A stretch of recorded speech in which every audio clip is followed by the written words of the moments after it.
Welcome to Ed Dale Live. Thrilled to have you here.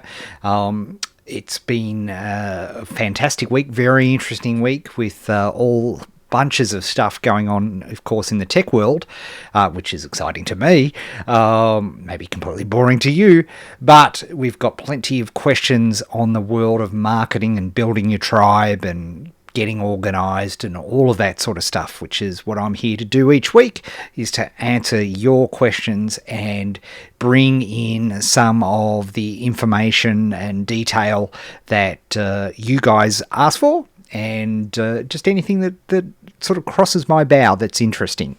Now, yes, it looks we look good, which is excellent. All systems are go with people. Always nice to know that people are showing up, and very excited to have you guys here.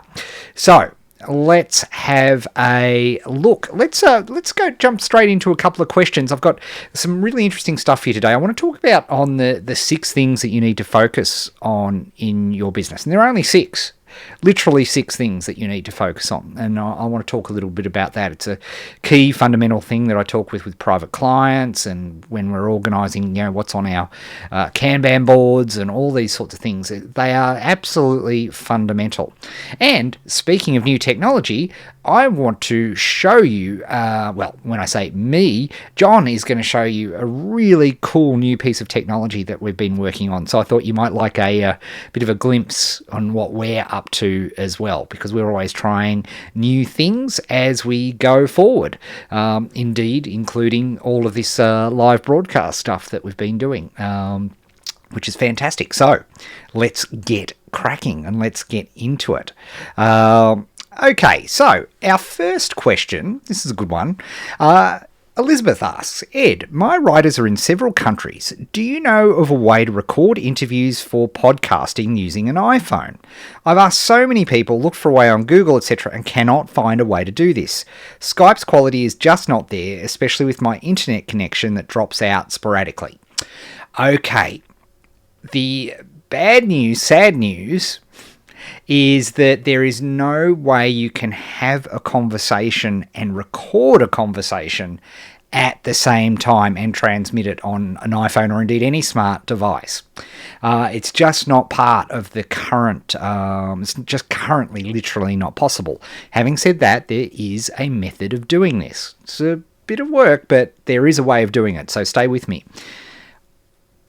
I have a gut feeling, though, I'm not 100%, but I have a gut feeling that in a couple of weeks' time we've got WWDC, and it would not surprise me, given some of the things that Apple has announced, and they've been meeting with podcasters and doing all sorts of things.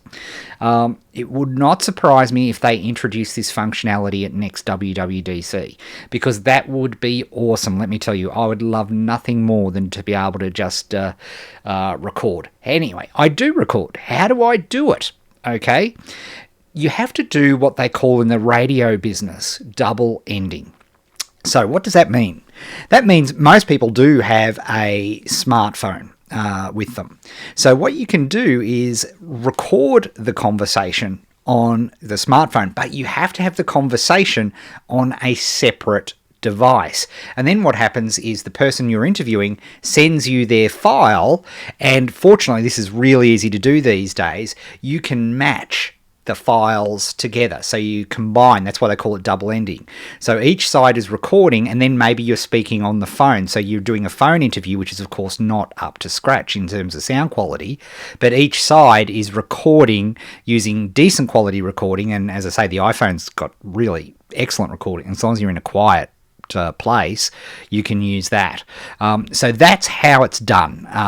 If you don't have the opportunity like we're using now, that's how you have to do it. And indeed, that's how your NPR programs, your great public radio programs, wherever you happen to be in the world, for decades before this sort of technology came into place, this is how they did it. That each end each person would record their own end while speaking to something else. So I'd be speaking to this microphone to you, and I'd also be recording on this, and then I'd shoot you that email. It's actually a lot of the more high quality podcasts just do that as a matter of course anyway, because as you point out, Skype can skip occasionally, and more than occasionally, and it's a way of getting an absolute crystal clear, pristine version. Even when you're doing a recording over Skype, just doing a backup. I know I've got my Skype to set up to record automatically when I'm doing podcast interviews. So I know if they need it, I'll have a clear file from my end of the line that's available to me. So that is how you do it. There you go. There's a little bit of a podcasting question for you. Mark says, you've mentioned a post-it note board behind you. Yes, I do a lot. And do you have a video on that process? I'm happy Madcaster and you do rock Ed. Well, thank you very much, and it's awesome that you're having some good success with your Madcast. Behind me, what that is called is a Kanban board. Now, we have an entire course called Achiever Formula, which we do, but maybe it's for some of you watching this, it may be a little too advanced, like it's a very, very encompassed course. What I can tell you is that we're actually going to release a very cost-effective mini course on just doing Kanban for entrepreneurs. So literally talking about what this video what this board does, because it's a little more complex. It requires more than just a 5-minute description. What I can tell you is that without a shadow of a doubt, it has been the most important productivity, organizational tool, because for so many people, if you're watching this, you're an entrepreneur, and so many people of an entrepreneur profile have real problems with using, Filofaxes, typical organizational, maybe OmniFocus or Todoist or whatever you happen to use. A big chunk, approximately 65% of entrepreneurs, maybe slightly more, can't handle those. They fill them in, like we all get super excited about it, and then we just never look at it again. We just don't go back and look. And that's where this process is just a miracle. And I know implementing it for my private clients and for people who've gone through Achiever Formula, it is a radical change to the way you do things, and it's something that you can get started straight away. So keep an eye out for that, because I hear I've gotten a lot of requests, and I just wanted to do something that was super duper cost effective for people to explain how to use, because you can get, there are stacks of books on Kanban, and it was originally developed by Toyota. That's where it comes from, the world famous Toyota production system, which really revolutionized manufacturing. And I suppose my flavor of it is through having now been in the field for almost 2 years, working with private clients and implementing it specifically for entrepreneurs. And it has a cousin, Scrum, which is implementation for teams. But that's, for a lot of people, until you have a team, that's not so useful. But this personal Kanban stuff is vital, and I love it, and I think it's brilliant, and thank you for pointing it out. And there is something coming down the path for it. Okay, so keep an eye out. And of course, I must mention and say, if you do have questions, you can ask questions. I think it's over there in the as you're watching the broadcast. You just need to sign in, and you can ask your questions. And indeed, you can drop in on this page during the week if you're not going to be able to make the broadcast and ask your questions there as well. So we're able to do that. Right, on to today's topic. Let me get this set up.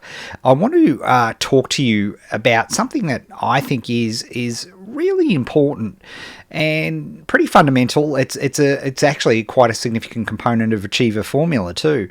But I thought it was really worth discussing here on this broadcast, because I think it's something that people fundamentally miss. And it's this concept of the 6 key areas of focus.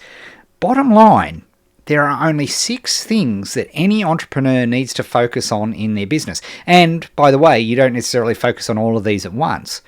But by the same token, and this is very important for a lot of challengers watching this, and this is why I wanted to bring it up today, If, for example, in our Kanban board, for example, we have a ready column, and they're the things, the tasks that we absolutely want to achieve this week. Okay, and now because we have lives, right? Your personal board will have things like, family stuff on it. It'll have work stuff because a lot of you are working as well as trying to build up a business as a plan B, which you hope will become a plan A. So you've got to understand that there's, trying to create a isolated board without all the other aspects of your life is bruising for a cruising, because, or should I say cruising for a bruising, get the order right, because if you don't, where the sense of frustration for a lot of challenges comes from is you get to the end of a week and you just think, I just haven't done anything on the things, the thing that you're telling yourself is important, but life has gotten in the way. And so by using and looking at these 6 key areas of focus, if you can just say, you know what, I did one thing on one of these key areas, you're going to move forward. And that's what I get clients to do, right? I'll often look at their boards and go, well, I don't see one ticket there, one, that has any one of these 6 areas of focus. And so this is a way of also clarifying what you should be doing. And for a lot of challenges, the starting, as we talk about in the challenge itself, you have to start off with this focus. Oh, gosh, let's try talk English here. You have to start off with this first focus area. And of course, that is market understanding. So when I talk about market understanding, we of course cover this immensely in the challenge. It's a very, very, very important part of what we do in the challenge, right? It's understanding the pains, gains, and jobs to be done is the very first focus of a business. If you don't understand your tribe, if you don't understand your market, so that you don't know what their pains, gains, and jobs to be done, how can you create products and services that people will pay you money for? It's just impossible.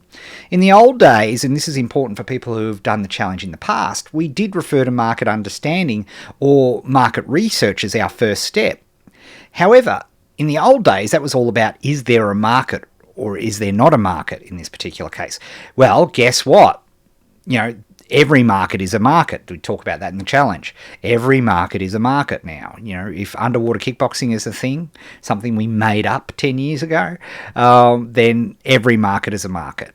So that's fantastic, right? So we know that. What we have to do, though, now is we have to understand that market. You have to be excited enough about the market, curious enough about the market, passionate enough about the market to want to spend time gaining and understanding. And let's be specific. We can be really much more specific about that these days. And when we're being specific, we're talking pains, gains, and jobs to be done. You understand these 3 things about your market, you are a hell of a way towards being able to serve your market, be able to help your market, because indeed, how can you do focus number 2 if you don't understand your market? Which is provide value. If you, the other thing, if you look at your board and you look at your ready column and you haven't provided any value to your market this week, why are people going to be listening to you? I'll be brutally upfront. One of the reasons I do these live broadcasts is that I know for at least one part of the week I am providing value to my marketplace. I hope I do it a lot more than that, but at least one time a week I'm here to answer any question I can and to talk to you about stuff that I think is important. And I want to show up. Unless I'm traveling, I'll be here to help you guys out. And that's an important part for me of providing value. And of course, the good news is I now have a team, so I can break up the content of this video and publish these videos. And if you're watching my blog or YouTube, you'll start to see how we can then chunk down and use these little individual sections as individual content pieces. So I'm able to leverage providing value to make sure more people see it, because not everybody can be awake or attentive on a Sunday evening or a Monday lunchtime if you're in the Southern Hemisphere of watching all this. And heavens, if you're in Europe and you're still up watching this, well, bless you, your little cotton socks, because it's ridiculously late for you. So This is what it's all about. And inherent in providing value is, how do you provide value? Address people's pains, address people's gains, address people's jobs to be done. And again, if pains, gains, and jobs to be done is a little bit foreign to you, well, guess what? You need to register and join and access the challenge, which is available right now at challenge.co. And we take you through in the first 2 modules this whole concept of pains, gains, and jobs to be done. It's phenomenal, and it's simple, yet it gives you a focus for the type of research and work, so you don't get stuck, because there are a lot of entrepreneurs who are, in Colby terms, high fact finders, and they love, we'll spend all our day participating in forums and all these sorts of things, but you need to have purpose, because sometimes you can get trapped in the providing value stage and you never go on to any of the other stages. Because our next focus area that we really want to have a look at is getting traffic. Look, at the end of the day, doesn't matter how good your stuff is, doesn't matter how much you want to serve the market or how much you understand the market, if you are not getting traffic to see your stuff, nothing else happens. It's a waste of time. So getting traffic is a key focus for any business. And I don't care whether it's people walking through the door into your coffee shop or coming to your opt-in form to build a list. All of those require traffic. You need to get in front of people who are interested. And, this is an incredibly broad topic. I mean, we spend every week of the year thinking about, how do we get traffic? How do we get our message in front of more and more people? Because the attention, and I've said this again and again, our challenge in today's day and age, for all of you who are on this call, which is just amazing that you're all here, there are so many other things you could potentially be doing. So, thank you for being here. But getting traffic and figuring out ways of getting traffic is just a complete and utter key focus for any business. Which, of course, then leads to Focus 4, and this is no stranger to anybody who is doing the challenge at the moment. And, of course, that is building your list. If you're not building your list, what are you doing? You're not in business. If you're not creating a database of your customers and a way of communicating with that, in the old days for traditional businesses, it was a mailing list, and then we went to email. And I think in the future it's going to be all about personal messaging and being able to use apps to be able to communicate with people directly. But whatever it is, if you aren't capturing a way to communicate with people, and let's be real specific, as of today, and I can't see this changing in the next 12 months, 24 months even, building your list means one thing. It means collecting email addresses. Because at the end of the day, nothing beats sending out an email. There's a reason we send out an email half an hour before this broadcast to let people know that I'm on. Because guess what? People respond. If they happen to be about and thinking, you know what? I can't think of anything I'd rather be doing right now than listening to Ed on the broadcast. If we didn't have your email address, we wouldn't be able to do that. And certainly when it comes to the next couple of most crucial parts of a business, then, without a way to communicate people, you're stuffed. So, that's why we have intense focus on building your first ever funnel in the challenge. Because without a list, you've got nothing. With a list, you've got everything. You've got so many options. You can do these last 2 focuses in particular, which are just vital for any business to be successful. Indeed, our 5th focus area is making valuable offers. At the end of the day, we need to earn money. Okay, or indeed, if you're a charity organisation watching this and you're trying to convince people of other things, you've got to get people to events. You've got to get people to attend your presentation. You've got to make valuable offers. So for me, making valuable offers is intrinsically understanding the pains, gains, and jobs to be done at the market understanding, Focus 1. We've built our list. We've gained traffic. Focuses 3 and 4. We've provided value which is Focus 2, because the more value you provide in your market, when you do go to make offers, people are much more likely to trust and understand that there is value there because they've seen you deliver value in the past. This can be such a hiccup for so many people because and this is a big thing with bloggers, they'll provide value after value after value. They'll provide daily awesome content for years, but then they never make offers. They never bluntly ask for money. And that can be a real problem for people. And the way to make it not a real problem is to really believe what you're doing is going to help. How do you know what you're really going to do is really going to help? Well, guess what? You've spent time with market understanding. You know your tribe's pains, gains, and jobs to be done. So then you can create pain relievers, which people will pay for. You can create gain creators or gain builders, which will help people get to where they want to go. And you can provide fantastic tutorial and information and guides and checklists to show people what the actual processes and steps are, aka the jobs to be done in your particular market. But if you don't make offers, you're not going to make any money. You've got to ask for money. If you don't ask for money, nobody's going to give it to you. As much as you might be awesome, people just don't think, you know what, I've got to give Ed money today. Geez, I wish that was the truth. But they don't. You have to make valuable offers. And the way to be comfortable with making an offer is to be super comfortable in your skin that what you're offering people is going to be awesome. And that is really easy if you truly understand your market. And, by the way, if you've been using Focus 2 and providing value, it makes it even easier because you've built up that bank account of goodwill. Which is fantastic. The final part of it, and why traffic and getting all these experiments, and remember there's only 6 focuses, and this is it, is testing and experimentation.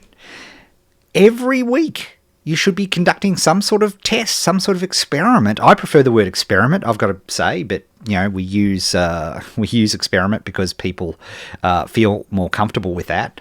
But testing and experimentation is absolutely vital for your business. We need to test traffic sources. We need to test opt-in pages. We need to test offers. We need to create experiments. Maybe we don't understand. We need to create market understanding experiments so we can figure out actually what our market's pains, gains, and jobs to be done are. Maybe you go and have coffee with 5 different people, 5 different tribe members, or people who are representative of tribe members. All of these things go into the category of tests and experimentation. And so when you look at those 6 focus areas, that's it. That's business. And now, there's a lot of other stuff that gets in the way of looking at these 6 focuses. There's customer service, there's product delivery, there's manufacture. All of these things are important parts of the business. However, if you don't have these things, and as I say, the way I'm able to track all of this is, of course, I'm visually able to track. So I ask myself, I look at my ready column and say, look, what of the 6 focus areas are represented this week in this column? And if there are none, and I've got to tell you, when I'm starting out with clients, often there are none. Because they can have a successful business, they can be making a lot of money, but those 6 things, they haven't got a focus on any, they're not moving forward. And if you're stagnant in an online business or any business, if you're stagnant, you're dying, okay? You've got to be growing. It's biological. It's a fundamental of life. If you're not growing, you're dying. Same with your business. Same with anything you do. If your list is not growing, it's dying. All of these things are absolutely fundamentals. So here's the lesson out of this, I hope that you get, is just evaluate what you're doing. If you've only got a precious half an hour a day, 5 days a week, like I recommend for people who are starting out on the challenge, ask yourself, have I addressed at least one? Am I addressing at least one of these focus areas in that time? And of course, if you're following the challenge, you're absolutely doing it, because for the first few modules, what are you doing? You're market understanding. Then we're building a funnel so we can provide value and build a list. So if you're following the challenge along, you're absolutely covering yourself. But when people are post-challenge and when they're moving forward in their business, and they're trying to start something, they can often get lost, and you can often find yourself doing stuff which you have to do, but it's not actually making a difference in one of these 6 focus areas. And, I just think it's such a elegant way of looking at business and a way of cutting through so much stuff to ask yourself, are you doing something in at least one? Now, make no mistake, I'm never doing all 6 focus areas. I never do 6 focus areas in a week. I'm just not that good. Often a week might be just on one focus area, but that's cool, because maybe you're conducting a test and experiment in market understanding. Who knows? But that's the thing to do. And I know it's very useful for me when I'm working with private clients. I can have a look at their ready column and I'm mentally checking off in my list, what's that focus area? What's that ticket doing? What's that ticket doing? And I can visually see. And that's what's really awesome about all of that. So I hope you found that useful, gang. For that, let's get on and answer some more questiones that you have been submitting while I have been chatting. James has a very, very simple and to the point question here today, which is free traffic, first 30 days.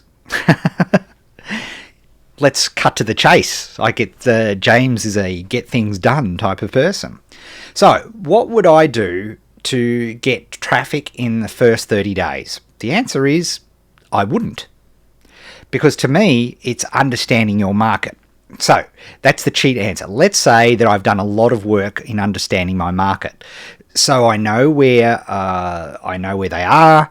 I know what their pains, gains, and jobs to be done are. And indeed, I've gone through the challenge and I've built my funnel, because there's no point getting traffic unless you've got your funnel. Have you got your funnel built up? Have you got your offer, your thing that you're going to offer that is going to provide value by addressing pains or addressing gains that you're going to offer the market? So, I want to make sure all of those things are done. But let's assume all of those things are done. Okay. What would I do to get free traffic? Okay. Well, first of all, the assumption that we're making with free traffic is that you have to swap. You've got something which is time, which means you have to spend your time and energy rather than spending money to get traffic. And I've got to say, the days of free traffic from doing things like SEO and all those, they're gone. They're over. They really are. Perhaps the number one thing that I would do for free traffic right now is I would do a YouTube channel. If you were that way inclined, if you were a person who, like me, is a high quick start, low follow through, means video is something that you love, I would go that route. Some of you might find Instagram to be a good way of doing things. But something that you can start to get, you need to provide things that will get word of mouth and will get visitors. And I think, a YouTube channel, if you're, again, that way inclined, is a great way of being able to point people in the direction of something. So, for example, how would I do it? Let's give you one absolute concrete example. So let's say I'm following forums and I'm keeping an eye out for pains, gains, and jobs to be done. And I notice that there is this particular thing that people are having trouble with. Maybe it's it's an iPhone forum, and they don't know how to create cool Instagram images. Well, I know how to do that. So using my time, what I would do is I would create a video. Okay, I'd use my phone and hook it up, and I would create a video and put that up on YouTube. And then I would go back into the forum and I'd say, oh, look, guys, I did this YouTube video. I hope it's useful. And show that, because nobody gets offended by YouTube videos. If you try send them off to your own personal blog, or you try send them to somewhere where there's like an email capture or something like that, you are going to cause the ire of people. Hate that in forums, right? But going to YouTube is completely kosher. People are used to YouTube links all the time. And then, of course, what I will have done is I will have made sure that at the end of my YouTube video, I will have had a, hey gang, subscribe here. Click the subscribe button. Make sure you subscribe. So I've got a hook. If they subscribe, I've got a way of communicating. Still not list building yet, but hey, we've got to start building our traffic from somewhere. So creating videos and doing that. Using Instagram is another one, where you can trade time for getting views and getting followers. Building my presence up. At the end of the day, free traffic 30 days is the wrong way to look at it. Sorry, James. It's about, I'm going to spend a year building my tribe in this marketplace. And you can do that starting from scratch with no dollars, right? But you have to be super consistent. You have to be creating content. You have to be addressing pains, gains, jobs to be done. You have to be religious about it. And you have to take a 12-month view, okay? Because that's just the way you're going to have to build up, because you're going to have to build up your audience. And there's no magic bullets to doing that. Ultimately, you want to pick a medium that you're comfortable in and build your audience that way. There's no shortcuts to doing that. In the old days, there used to be, but there aren't anymore. So that's, my favorite way of getting, inverted commas, free traffic is not free, but it doesn't require a lot of work for you once you've got it done, is getting an app. Building an app like a Madcast or a Scrivcast and having that in the App Store and providing content through there is a fabulous way of, getting 15 to 20 new clients every single day, even in the most tiny markets. It's remarkable because the amount of traffic and the amount of stuff people are downloading from apps. But again, I encourage you to follow the challenge, because all of these presuppose that you understand your market and you've got a funnel built. You need that to go forward. Jacqueline asks here, do you recommend only one project at a time? I'm working on a fun project and a business one. Well, Jacqueline, look, I think multitasking is rubbish. However, I also know that, as I say, approximately 65% of entrepreneurs are affected by squirrel syndrome. Squirrel! And we need bright, shiny objects. So you need a way to feed that, because otherwise, if you're working on the one thing all the time, you will die. Okay? It's just that is the nature of, as I say, 65% of you watching this, if you have to do the same thing day in, day out, you will die. You just can't do it. And that's not your fault. And trying to force yourself to do it is just going to make you miserable and ineffective. So we've got to accept that. All right, we've got to accept that that's the case. And for me, this is the Kanban book, because what you've got to honestly ask yourself is, if I am juggling multiple projects, is there somebody that's not me that's responsible for keeping an eye on the project? Okay, and this is where we go into building a team, which is a bit beyond, I suppose, the scope of what we're doing in this broadcast. But Scrum for Entrepreneurs is where you would look at, the only way, and I'm kidding myself in any other way, the only way that I have multiple projects going is because I have a team to do them and somebody who's monitoring all of that. If I didn't, I couldn't handle, I'd have to focus on one project at a time. And even then, we really as a business are much more, I think it's a real... the transactional debt of switching between projects is so dangerous for most people. You just switching between projects and not shipping, not delivering is a real problem. So you sort of have to ask yourself, am I getting stuff done each week on each of these projects? Am I moving the ball forward? Really, you have to be honest with yourself. Am I really doing that? Am I moving the ball forward? Am I shipping things? Am I getting stuff out into the marketplace? Because let me tell you, you get something that's potentially going to make you money in the marketplace, it's better to focus and get that out in the marketplace so you can be earning revenue, and then you can move on to the fun stuff. So you've got to be real careful, real careful. And do you have a team? Are you really moving the ball forward on both of those things? Be so super aware of the transactional debt of switching between things, because we can't multitask as a general rule. We're incredibly bad at multitasking. Even the best, most organized people, they might be able to switch between different projects, but what they're doing is they're completely focusing on the project that they're working on currently. They're not trying to juggle between two or three different things. So, it's a bit of a wishy-washy answer there, Jacqueline, but that I like to think is a part of the answer to that. All right, that's great. And, of course, if you want to keep bringing in your questions, feel free to do so. What I wanted to do now is just show you a really, really cool tool that we're working on at the moment. I thought it'd be really interesting for you to have a look at what we're working on at the moment, and it's actually to do with what we're doing here, this broadcast, and a new way that we're going to be able to deliver this broadcast. I talked a little bit about this week, but I asked my partner in crime, John Bass, to actually create a video for you guys to show you what we're up to, and I think you'll find it really fascinating. So have a look and take it away, JB. Hey guys, John here, and in this video I'm going to show you the TV app that we have developed, and I'm going to actually showcase one of our clients' app, the awesome Screencast Online Video Showcase app by the awesome Don McAllister. Now, the awesome thing is that you're not only going to get one app, you're actually going to get 3 apps. You're going to get the iPhone app, the iPad version, and also the Apple TV version of the app. Right now in this video I'm going to show you the iPhone version and also the Apple TV. So let's get started right here. We have the iPhone version of the SEO app right here. And as you can see, it's pretty cool, very clean. We have the branding here on top, the featured image appears here.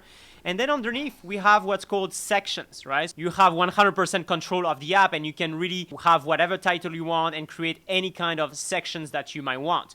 Now, inside the section, as you can see, you have videos. And you can swipe left and right to see the videos. For example, right there, you see we have many. And if I swipe up, I'm going to be able to see all the other sections that I have in my app. Now, here's the cool thing, is that some sections can be free. But of course, you can sell access to some sections. And that's what's awesome with Apple, is that it's one-click purchase. They take care of all the complicated payment stuff. Everything's taken care of, and you can basically sell either individual videos or entire sections. Now, the cool thing as well is that you can set up some of the sections to be accessible only if your viewers give you their name and email. This is unique to our TV app, and it will allow you to build your email list, which is the most important thing that we need to do to build our business, as you know. Now let's scroll down and let me show you, for example, some of the sections that Don has created. And as you can see, he has many, right? There are no limits. You can have as many videos, as many sections. There are no limits. We don't control anything. You are always in control of your app. Now let's have a look at one of the cool sections here. For example, the Apple photo tutorials. And if I tap on the first one right there, you can see that it's free. So if I tap there, I'm going to be able to watch that video for free, right? So this is kind of like a teaser. So you have the video here on top, you have some description, and you can easily do that in the platform. And then underneath, you have all the other videos, right? So for example, let's play it. Let's start to play this video. And as you can see, the video plays. And of course, you can switch to landscape if you prefer to watch Alexa, it that way. set a timer for 7 minutes, 30 seconds. Go and see another video. This section is paid, remember, right? So this is how Don does it. You can tap on the other videos, and here you have a buy button. So if you try to watch this video, you click on buy, and now you're going to get the one-click purchase pop-up from Apple. You simply tap on this buy button, and boom, you are purchasing that video right there. And again, you can do that with videos and sections. I'm going to click on cancel, and that's it. That's how easy it is to use the app to build your email list and to sell your products. And now guys, I'm going to show you the Apple TV version of the app. Alright, so now let's have a look at the Apple TV version of the app. So I'm here using the Apple TV, and I'm simply using the remote control, right? And it's pretty cool. I simply swipe up and down. I can go left and right, pretty cool. And we have here the Screencast Online Showcase app, which is pretty awesome on the Apple TV. I tap on it right there, it's going to launch. And as you can see, we have the feature image on top, and then we have all our sections below, just like I've shown you in the iPhone version of the app, right? Now, again, you know, this is what's so powerful. It's because you can give access to some videos for free. You can give access to entire sections for free. You can, of course, like we just saw in the iPhone, you can sell individual videos right there, but also sell complete sections in the Apple TV.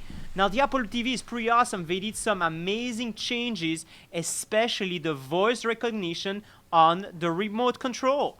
And this is the deal, guys. It works extremely well, and it even recognizes my accent. So if I can use this remote control, if the Apple TV recognizes what I'm saying, imagine, of course, what it will do for you and your market. It's very, very powerful. So for example, right here, I'm going to go down to my photos, tutorials, cool.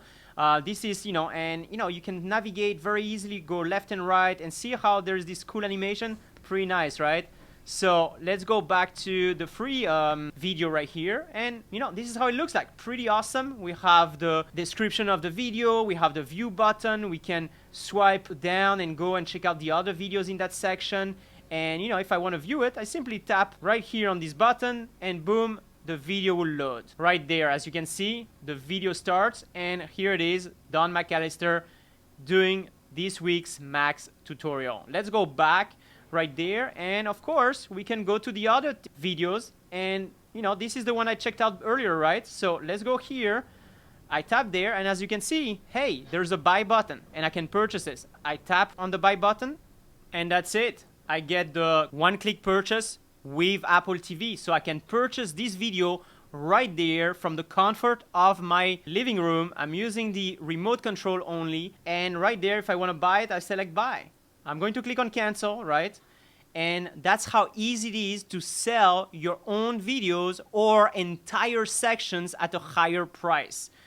Now let's go back, and that's it. That's how easy it is to use this app. And of course, this is what's awesome with the Apple TV, is that it does support as well list building. I told you before, you can set up individual videos or entire sections, and you can set them up to be on opt-in, which means your viewers can give you their name and their email, which is super easy now with the Apple TV remote control, and you are building your email list. As well, it does support the membership area feature, which will allow you to set up some sections and videos to be private and only give them access to registered member. How can they register? Very easy, when they give you their name and email, and therefore you are building your email list. As you guys know, list building is the most important thing we need to do to build our business. Once you're building your email list, you can start doing marketing campaigns, you can build a strong relationship with your tribe, and of course, ultimately, you can make more sales. All right, guys, so now let me show you some other cool things that we can do inside the Niche Style TV platform. All right, so now let me show you some very powerful features that we have inside the platform. So I have already shown you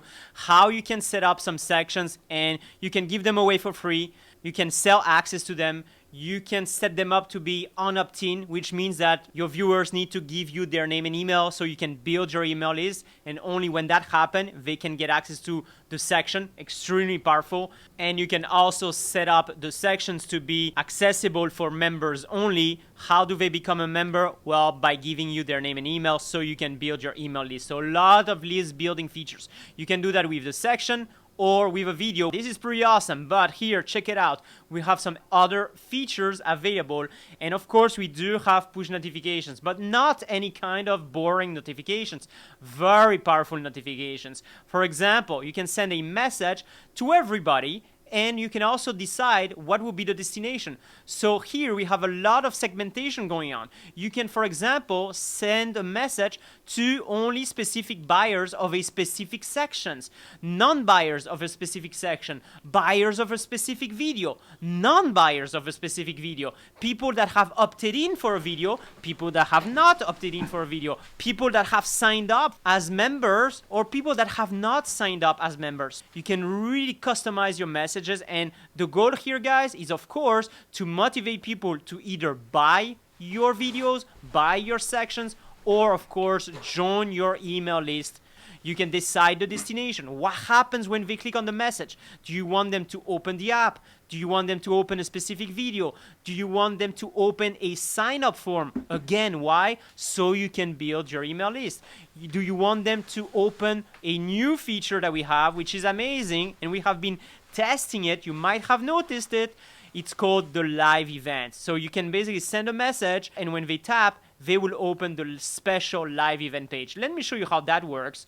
All right, as you can see right here, what I did, I sent a push notification to all my viewers and I told them, hey, I am live right now. I am broadcasting live. Tap here and join the live stream. When that happens, when I click on the message, boom, as you can see, I'm launching the live event right there. And this is Ed live. This is actually our latest live stream. It was live and I was able to capture that footage with our app right here on the iPhone. And I'm also going to show you how it looks like in the Apple TV version of the app. Now, as you can see, we have a comment section below and you can simply tap and boom, send the message to Ed. Now, this is very powerful because Ed is going to be able to see your message right there by using the Niche-Style TV platform. And then if you have the Apple TV, you can do this. We are the only one that allows you to do that. As you can see here, you have the live event feature and boom, check it out. You're watching this in your living room and Ed is live right Alexa, there turn off the broadcasting. timer. You want to send a message? Use your remote control. I'm just talking right there and check it out. It has recognized everything I said, even though I have a crazy accent. Boom, I click on send. Right there, my comment was sent. And to view all the comments, you simply use the platform right there. You will be able to see all the comments that your viewers are sending. And that way, you can see your comments and you can answer them live. This is extremely, extremely powerful, but it's super easy to use with the Niche-Style TV platform. All right, guys, thanks all for watching, and I'll see you in the next video. Hey, guys. So that's the system that we're actually using right now, which is pretty sweet.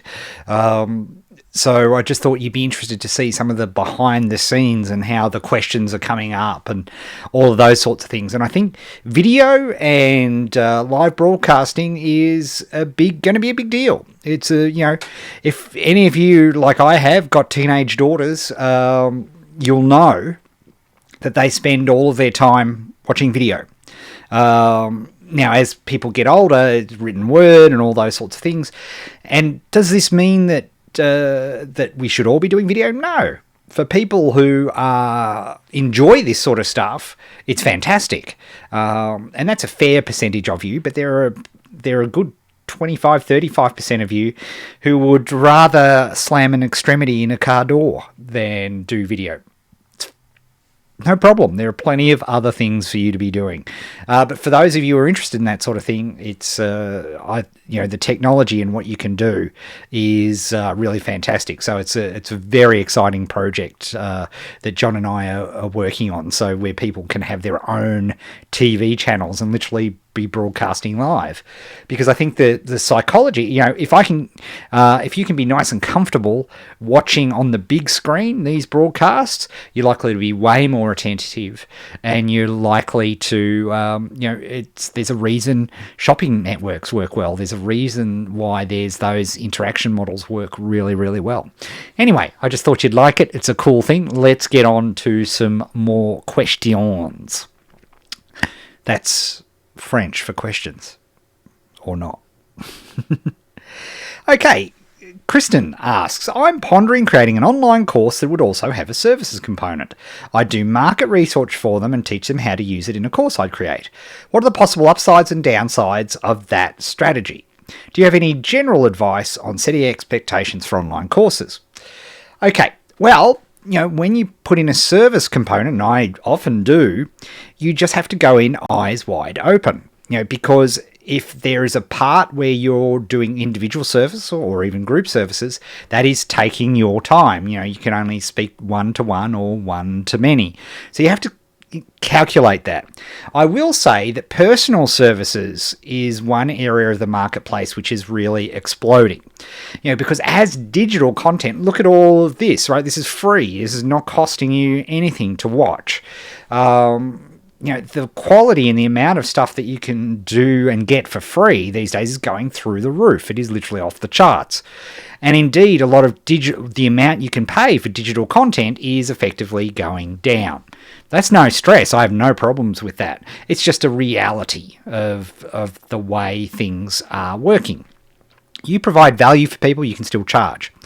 However, having said that, in a general rule, in this world where we are far more isolated, where where we are dealing with people through computers and smart devices and all these sorts of things, individual attention, one-on-one experiences or group experiences or workshops or any of those sorts of things can be incredibly valuable, and you can charge a lot more for that because people really do appreciate that human connection, because we're not getting that through these sorts of digital processes, just the way it is. So that's cool. That's sweet. No problemo. It's absolutely great as a business model. Just understand how it's going to scale and, understand your capacities. That's the only thing. I think it's a completely legit thing to do, where you are often, and again, being general, you can show people how to do something in a course, and then at the end of the course offer to do it for them for more money, and people will take you up. Why? Why will they do that when they can do it themselves? You're just showing them in detail how to do it themselves. It's because people don't have time. So if you can save them time, that is incredibly valuable. Time is a fixed resource. I don't care who you are on the planet, we all have the same amount of it, which is why people often like spending money to save themselves time so that they can get something done. And by the way, they can get an expert to do it, as opposed to somebody who, if they're trying to learn it, obviously when they first try something, they're going to stuff it up. So maybe they just don't want to hang around for that. So it's a big part of what we do. So, I've got a big thumbs up. I think it's a great thing. Now, Shika asks, what are some books you recommend on willpower and any energy management? I will recommend one, and while John was talking, I actually went to my Hall of Fame bookshelf here to find it, and I actually couldn't find it, so I'm suffering a little bit of trauma right now, wondering where it is.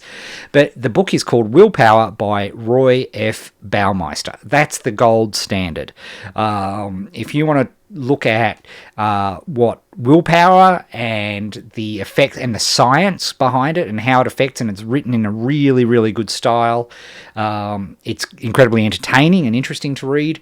But Willpower by Roy F. Baumeister is absolutely that's the one that is the book to read on this topic. Ever since I read it 3-4 years, it was my runner-up for Book of the Year, I think, in 2012. But it, has dramatically impacted my thinking. And indeed, if you look at this year's challenge, the current challenge, it's a lot of that thinking in managing people's energy and willpower. It's crucial. It's not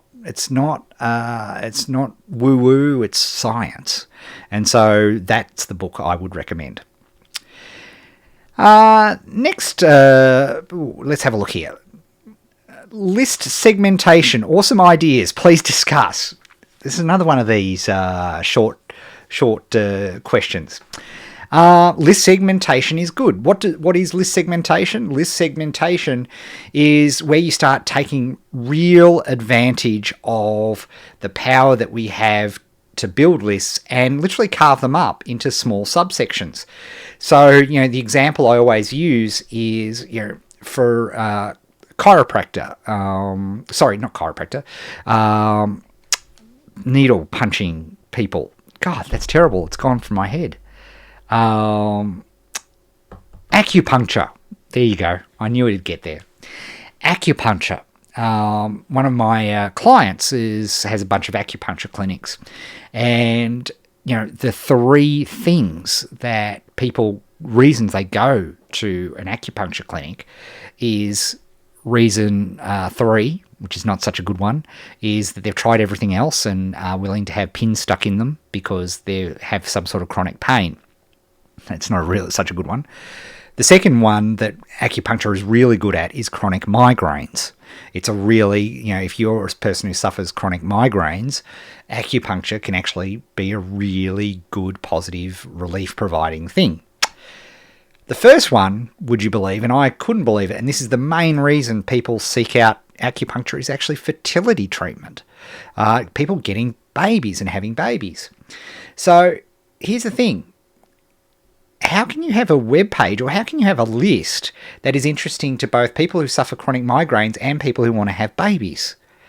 Doesn't really make sense. Yet, most people's businesses are set up when they send an email. Can you imagine if you're suffering a chronic migraine and you're getting an email about, latest techniques for getting pregnant? There's a small subset of people who are faking chronic migraines so they can avoid getting pregnant, but it's crazy. They both, by the way, the treatment is acupuncture, right? So it makes sense.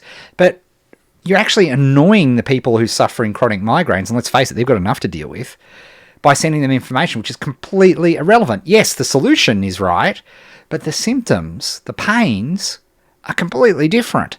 And that is what list segmentation is all about. It's about dividing up your list so that you can better send out information, so that if I've got some new stuff for people who are suffering chronic migraines, I only send it to the people who came to me because they were suffering chronic migraines. Does that make sense? Instead, and the fertility treatment stuff, I'll only send to the people who have fertility treatment. Now, this technology has been with us for a while, but it's only really, I think, in the last couple of years, really starting to get some traction. And it is a huge part of the process. So, list segmentation, yes, thumbs up. And it's something that, look, day one, when you're building a list, forget list segmentation. Just build the damn list. But when you start to really build your tribe up, you can start segmenting that list. You can start dividing it up into categories. And so you let people know. So, for example, challenge announcements, I only send out to the people who have signed up to the challenge. Otherwise, it just annoy other people on my list. So that's, it's a part of, that's what list segmentation is all about. And I think it's a brilliant idea. To me, it's a stage 2 thing, though. It's something that you look at once you're well and truly established. What I don't want people to do is thinking, I've got to segment my list, and they don't end up not building a list in the first place. So that's the little word of warning. This next one's a really interesting question. Facebook advertising is becoming more expensive all the time, just like AdWords. It's heading to the point where only big companies can afford to use it. How can small-time or beginning entrepreneurs continue to use Facebook? And there are alternatives. Without wanting to use the Steve Jobs quote of, you're doing it wrong, but I still think Facebook is way, way, way, way the most cost-effective way of testing a market and paying for it. You can still conduct $20 tests on Facebook.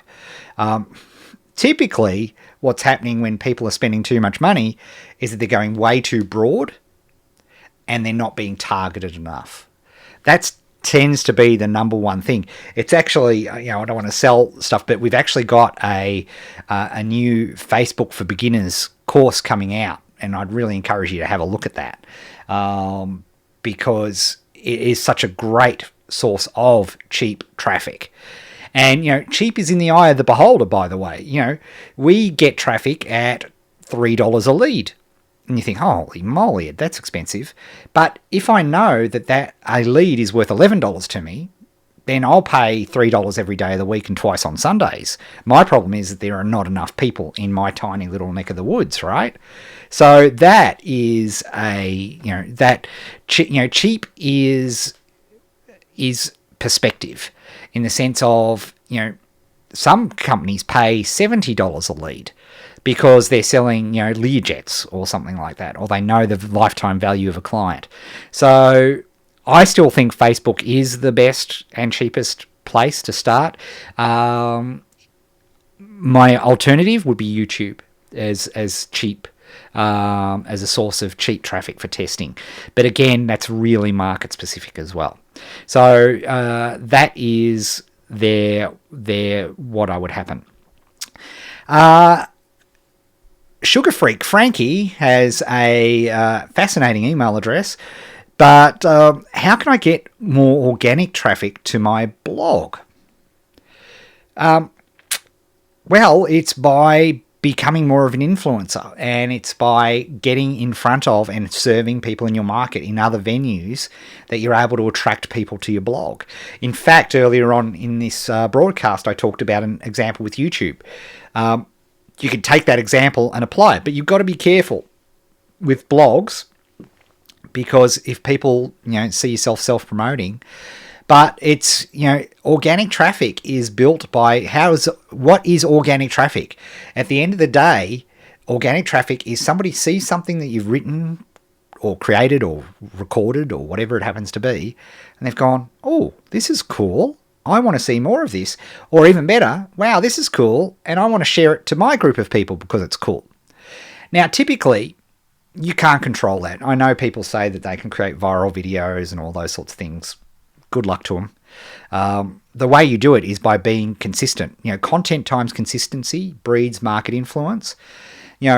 Trying to get yourself on podcasts, get yourself on other people's blogs, guest posts, all of those things. It's about being involved in your market, and that's focus point 2, like we talked about today. Focus 2 is serving the market. How can I serve? How can I create value? How can I help others out in my market? How can I help other influencers out? That's how you grow traffic, by doing that consistently, day in, day out. That's the only way to increase organic traffic without paying for it.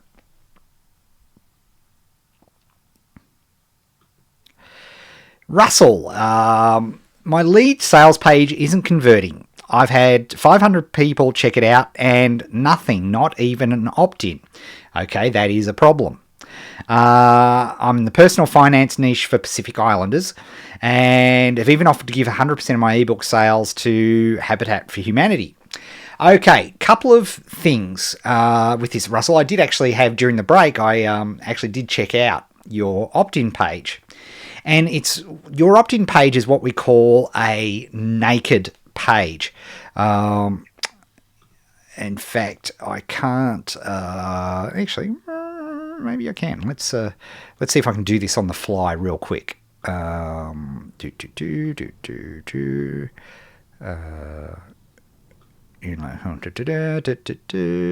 type. We want a window. We want to select the window. We want to select Google Chrome. We want to click OK. And we want to click social to spend a 3, and we want to click this. Did it work? No, it did not work. Oh no, hang on.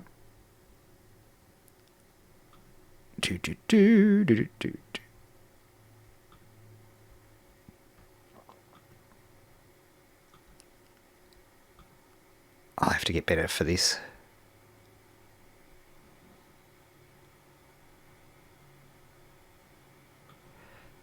No, sorry about that.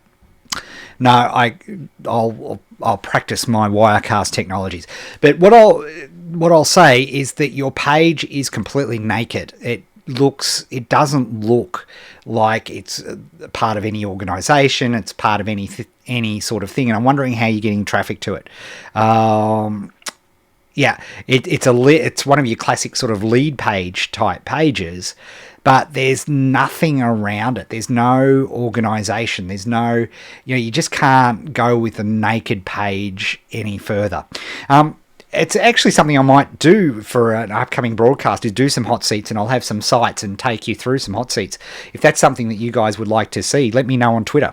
At Ed Dale me, Ed_Dale that is, and let me know if that's something that you'd be interested in doing, because that's something that I would love to do. Okay, Catherine says, I'm looking for alternative ways to monetize my website apart from selling advertising packages. I'm not doing affiliate ads, but she's got a sort of like an eating out website guide and a food page. Here's a fundamental thing that I'll say. How do you get people to pay? You get people to monetize whatever you're doing, your website, by able to provide value. Indeed, we call it in our option 5, we make valuable offers. Now, what's value? Value is very simple. It's how do I address the pains, gains, and jobs to be done of my particular marketplace. So how can I serve them better? Now, without going into your market, I don't know the answer to that specifically, but I would be looking at how can I save people time? How can I save people energy? What can I do to solve the problems of the people, the massive pain points of the people that are in my market? And by the looks of it, and as I say, I haven't had a chance to look at specifically your site, but it looks to me like you've got two lots of markets for a start. You've got restaurants, the restaurants themselves, and you've got the people who want to eat at that restaurants. They have completely different pains, gains, and jobs to be done. And so you need to look at those and indeed use the challenge to break those down, to make those valuable offers. So by creating projects, and there's a great, if I can recommend a great book on the topic, the worst name in human history, but it's called Value Proposition Design. Okay, this is a book you have to get a physical copy of. It's no good as an ebook. You have to get a physical copy of it. But it's brilliant at taking you through, if you've already got an established market, of figuring out what sort of product should I create for that market based on value, based on pains, gains, and jobs to be done. That's a key part of it. And that's what I'd recommend to you. But I acknowledge your thinking, because ultimately just doing ads or lead generation, there's got to be better ways to do that. And again, without knowing your market in a lot more detail, hopefully I've pointed you in the right direction. Okay, let's have a look here. Vivian says, "Hi Ed, I'm a Colby 5474 and love the Scrum Kanban combo. My question is, being the only one at this point, could I trust myself to be objective in my decisions while being the product owner plus Scrum Master plus the team? Or do I just let the result of the experiments tell me what's the best way to go next? And also adjust sprint to sprint? I appreciate your input." Now, Vivian's obviously somebody who's in our Achiever Formula course. And so welcome, Vivian, and thanks for watching. When you're starting out by yourself, you've got a team of one. Ultimately, where do we all want, and this goes for challenges, this goes for everybody. Let me tell you right now, ultimately, for you to be successful in what you want to do, for you to have a six-figure business in the niche that you love, you are going to have a team. No question about it. Yes, I'm sure you can show me somebody who's making six figures, who's doing it all by themselves. Trouble is, I have to teach for the 99%, not the 1%. Most people need a team. Now, when I say a team, I don't mean full-time staffed employees in an office somewhere. That's the least of what I'm talking about. It may be a couple of people that you use once or twice a month to do key tasks, repetitive tasks that need to be done. But you do need a team. But ultimately, when you're starting out, your team is yourself. And what we talk about in the Achiever Formula course is, unfortunately, most entrepreneurs suck at being a manager, and they suck at, being told what to do. So that's a bit of a dichotomy. So my advice to you, Vivian, is to focus on the Kanban approach. Look at Kanban for entrepreneurs. Don't even think about the team stuff until such time as you realize, because what do we teach you to do? As you're doing tasks, you'll start to realize there are tasks you like doing and there are tickets that you don't like doing. Remember we talk about putting sad faces on our tickets? Those are the things that ultimately you want to outsource. And when I'm talking about outsourcing and teams and creating a Scrum team, a Scrum Master will cost you about $100 a week initially, and it'll become even cheaper as you get to know the Scrum process even better. $5 a day gets a lot of mundane tasks done for a task, but you're not a good task manager. And again, we won't go into detail because that's a whole part of the Achiever Formula course and why Scrum is so important. But to me, focus on your Kanban first, Vivian, and then as you start to understand your visual workflow and where you're getting caught up, where's the whip, right? The work in progress, where's that bottleneck point? That will then tell you where you need to start to look at getting somebody to help you, whether it be on it could literally be somebody from Fiverr or somebody like that. Hopefully that is useful to you. Michael says, Hi Ed, I've been hired by a company to do local gaming events every day at RSLs. Pure beauty. And pubs in Sydney to get more people to the events. Today I'll present my strategy. In your opinion, what's the best way through social media or others to drive people to our events? This is a bit of a cheat, Michael, but use their email lists. They're all member organisations, right? And my experience is that they just totally screw up and stuff up their email communication with people. Secondary would be their Facebook. Like, are they managing their Facebook pages, Facebook likes, Facebook events, and all those sorts of things? So you're promoting people who like the events, because often it's reminding people. So point one, I would be absolutely looking at their email list. What can you do to encourage them to use email lists more? Because think about, do you get annoyed by, I get probably, 3, 4, 5, 6 emails a week from Amazon? Do they annoy me? No, because they're usually quite relevant. They're alerting me to a new book because I bought this book. I might be interested in this book. And usually I really like those recommendations. I'm getting 2 or 3 emails from Apple a week because they're showing me new stuff and new music releases, new video releases. I like that stuff. I don't get annoyed by it. If people are members of these organisations, they'll want to know new stuff that's going on. My experience is they tend to shove a whole bunch of stuff into one email. And what happens when you try to promote a whole bunch of events all at the one time? Everything gets lost. Whereas if you focus on one event at a time, that to me, without, talk about shooting from the hip, that would be the number one thing I would be looking at. I hope that is useful. Manuel asks, what's the best way to know when to sell an option when there's still plenty of time left? I'm not sure which podcast you're watching here, Manuel, because and you do not want to use me for options advice. I lost millions of dollars being ripped off on options, so you don't want to listen to me at all about that. So sorry, I can't help you with that one. Procosia asks here, and let me just bring this up. Ed, do you still have the 30-day challenge? Oh, fantastic. Yes. It's right here. It's on right now. You can sign up right now. You go to challenge.co and all the new it's all available to you. You can do it at your own pace. It's ready to go right now. Challenge.co. Go for it. Enjoy and get this going and make it happen. Because it's all there. It's completely redone. It's completely fresh material, designed there for you for working, and it's there for today. So go now. Go get it, Procosia. Enjoy. I hope I pronounced your name correctly too. F asks, and we're getting down to our last questions here. So that's speak now or forever hold your peace. Let's have a look. Ken says, hi Ed, I plan to go through the 30-day challenge in June. Please let me know how long the courses will be available. Thanks, Ken.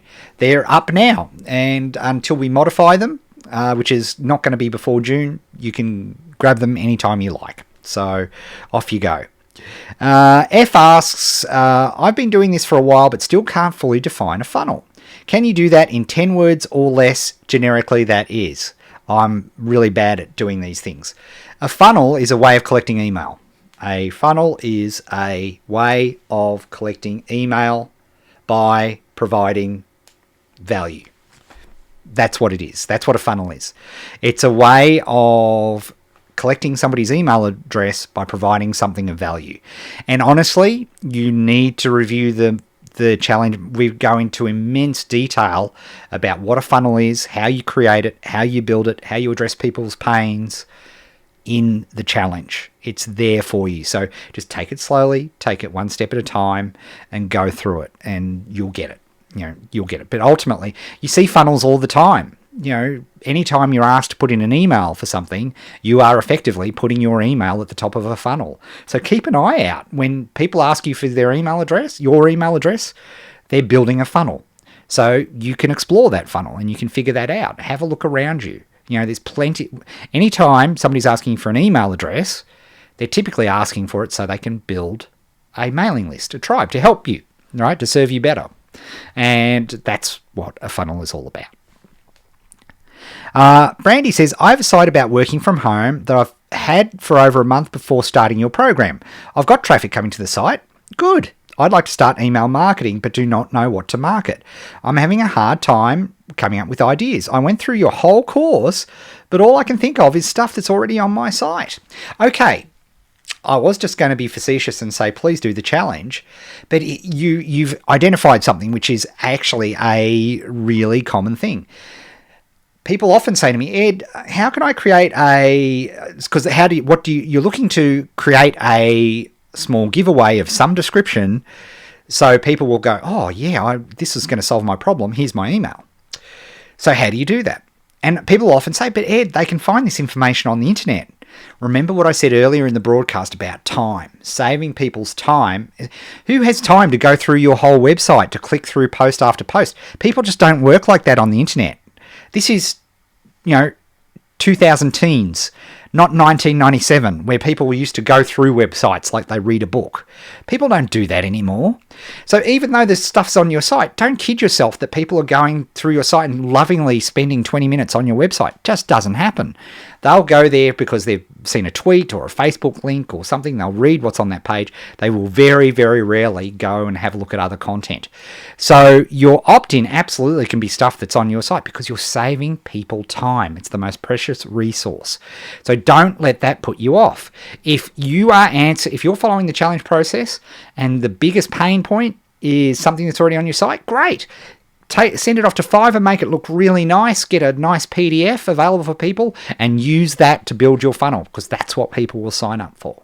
So, don't stress that it's available somewhere else because, everything's available on the internet. If you want to spend enough time, I could research the entire life of Alexander Hamilton online for free if I like, but I've got other things to do. I'd rather look at Ron Chernow's incredibly research, which he spent 20 years of his life researching Alexander Hamilton. I'll just read the notes. Thanks.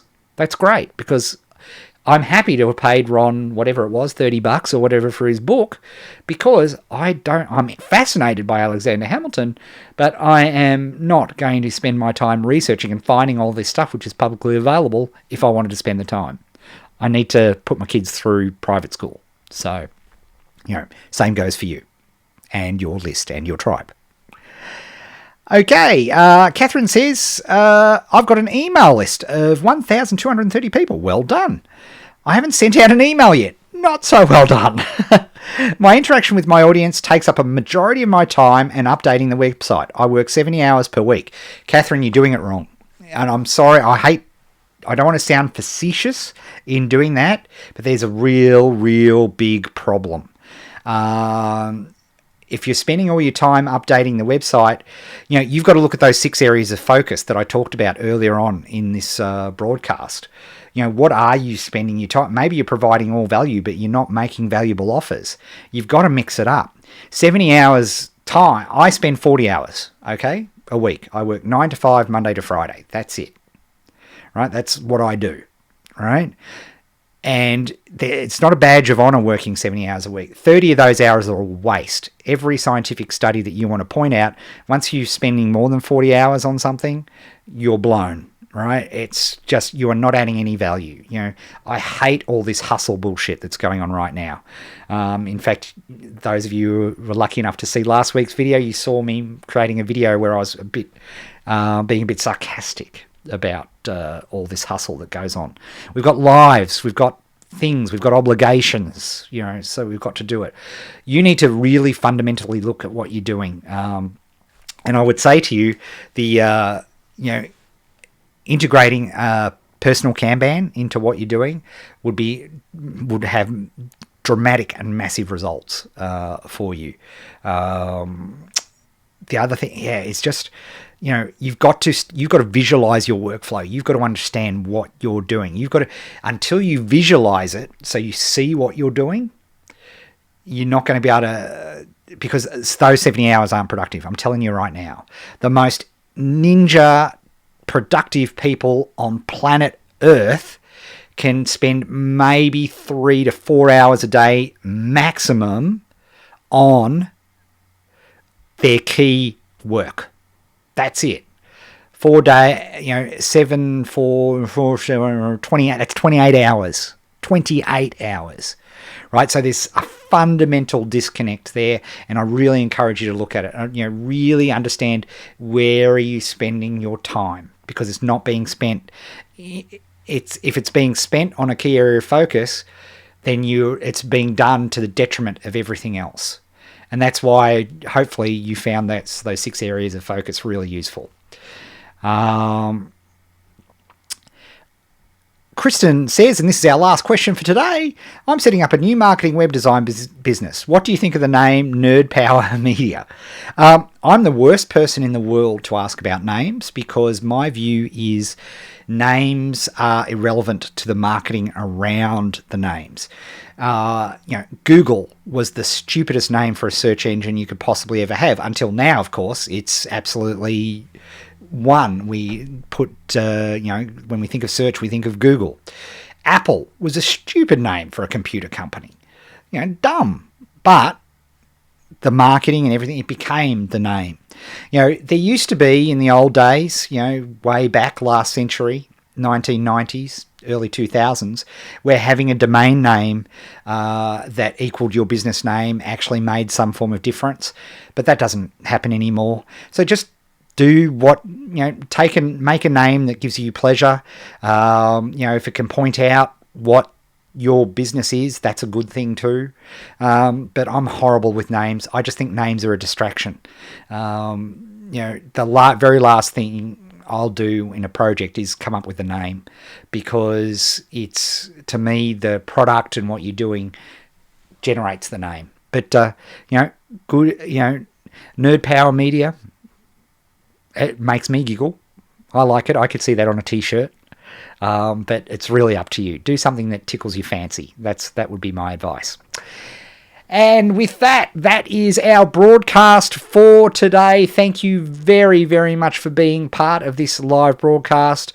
Thanks to JB for pulling all the technology together, and hope you enjoyed our little behind-the-scenes look of what we're up to and we're developing with Niche Style TV.